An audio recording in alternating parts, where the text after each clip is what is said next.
team, and what did they do with the Leafs? I know, it sure looks like they got their spark back. Stop, no, we can't do this every game Spark starts. I mean, we could. We can't. Showtime. Pity point.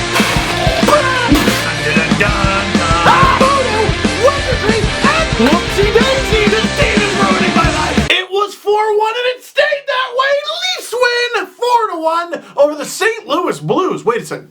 The Leafs win 4-1 over the St. Louis Blues? So here's how that went. First period, what are we, like just over 2 minutes in? In come the Blues on a 2-on-1. Matt Homewick is the only defender back on the 2-on-1, and he handled it by taking nobody. I never like when I see the Leafs do what I would do in NHL 16. I don't know what to do, take a knee. Vladimir Tarasenko scores because of course he did. He's Vladimir Tarasenko, and Garrett Sparks is upset, and of course he should be because it looks like he's in for a long night. 1-0 Blues. So be honest, after this goal, what did you say? Because I was saying what I said heading into the game, which was, oh boy, the Leafs are going to get killed. I had my money on 6-1, and I gave them the credit of 1. And it had nothing to do with Garrett Sparks, because as we saw in the Jets game, the Leafs don't need their goalie to be bad to allow 6 goals. And after getting completely owned in the first half of the first period, something amazing happened. The Leafs stopped stinking. Roman Polak starts to play. Leo Komarov bursts in, takes a shot, nifty Nazem reboundman gets the goal. And you kind of understand the frustration of this year's Leafs in Kadri's face on that goal. Puts it in and he just goes, I know that feel, bro. And it was so late in the period too. Good thing the Leafs got that in under the wire. And it looks like the action is done for the first period. Oh, Dion! What did I tell you about vintage Dion showing his face a little more this season? Destroys Yori Laterra with a huge hit. And unfortunately for the Blues, on the same play, Steve Ott screws his leg up, he's out for the game. And it was hard to put 2 and 2 together because watching on the TV, I couldn't tell who Dion hit, and then all I see is Ott, like, kind of woozy, having trouble getting up. Luckily, it wasn't him, and I say luckily because, well, he still got hurt, and that's no fun. Second period,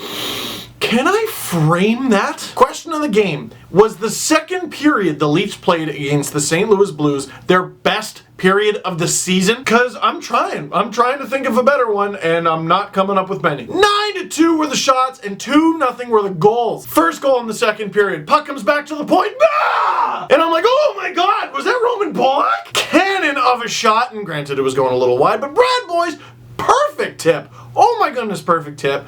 2 former Blues connected. 2-1 Leafs. 2.5 minutes later, Tyler Bozak, Peter Holland, and P.A. Parento just round and round like a fire drill circus. Just mesmerizing the Blues. No wonder they came up with a goal. P.A. Parentovechkin with his 7th of the season. Looking good, Parentovi. And then nothing happened. So the Leafs and Blues could not be connected less in terms of this season and the standings. What about Alex D? Shut up. Sort of. I've taken a lot of classes about acceptance. Anyway, they're not connected. And yet, the Leafs, who are not expected to make the playoffs, and the Blues, who are, and they're expected to contend, hopefully, like they are every year, the Leafs might have screwed something up there. Because Jake Allen gets the yoink from Ken Hitchcock, and then he gives him one of these going by the bench. And I gotta say, good for Jake Allen. What the hell was that? Goal in the first period on a rebound. Alright, fine. Second goal was a perfect tip, and find me a goalie in the NHL who's gonna stop that. I mean, they might stop it, but they're not gonna track it and be like, I stopped that not because of luck at all. And then Parento's goal, what were the Blues doing? And the weird thing there, sometimes coaches, they swap their goalies just to wake their team up, get their minds going. But if you do think your goalie is playing fine, which I do think Jake Allen was, after 2 minutes of Brian Elliott in net, alright, the Blues get the message, put Allen back in. And that's what the Blues did, and good on them, I think. I've never seen that happen before. Not without the other guy getting lit up. I just wonder if the Leafs help contribute to the start of a huge issue with the Blues. Speaking of goalies, beginning of the third, Garrett Sparks comes up huge again. Probably his biggest save in the game came back in the first period, right after the Blues made it 1-0. Forgot to mention that one. Robs Peter Stastny. That puck goes in, the game might be over, who knows. Now they got a chance. Beginning of the third period, it's 3-1. The Blues score on Petrangelo's shot. You never know, they might get back in the game, they might tie it, they might win it. But Garrett Sparks comes up with a big save using an ancient goalie technique, the Garrett Barks. Here to demonstrate that save is definitely willing participant Iggy Doodle Dangle. Make the save, Garrett Barks! Make the save! Oh, that's a good Garrett Barks. You know the old goalie saying, when in doubt, beg for a belly rub. Look, as a fan of James Reimer, I don't care how you stop it, dude. Just stop it. And for the rest of the third period, the Blues are getting shot after shot, and they're coming at him, and Garrett Sparks is saying no, and woof, and bark. And then, a 2-on-1 springs. It's Morgan Riley coming up one side, Nazem Kadri going up the other. And I'm just looking like, yes, youth, Riley, Kadri, the rebuild is working. Look at the Shanna plan on the Kadri,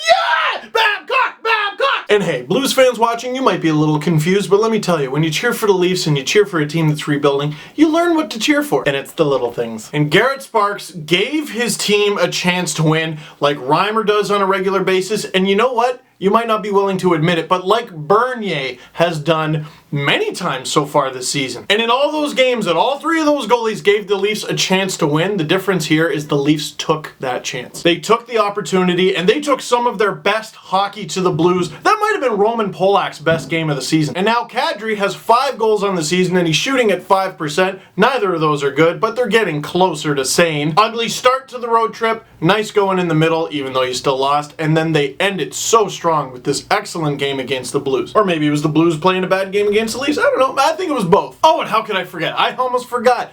Kadri with the Leafs' first fight of the season. So if you had him in your fight pool, congrats. 2 goals and a fight. Not a Gordie Howe hat trick, but let's call it the Nifty Nazi Dangleman hat trick against a much, much bigger David Backes. And now we're at the part of the video where we talk about how in the last LFR, I totally jinxed James Reimer into re-aggravating his injury. Oh, we're out of time. So that's it for this one. Thank you very much for watching. Click like if you like this video. Click subscribe if you really like it. Tell all your friends, highlight down below, and I will see you next time when hopefully the Leafs win again. That was all one breath.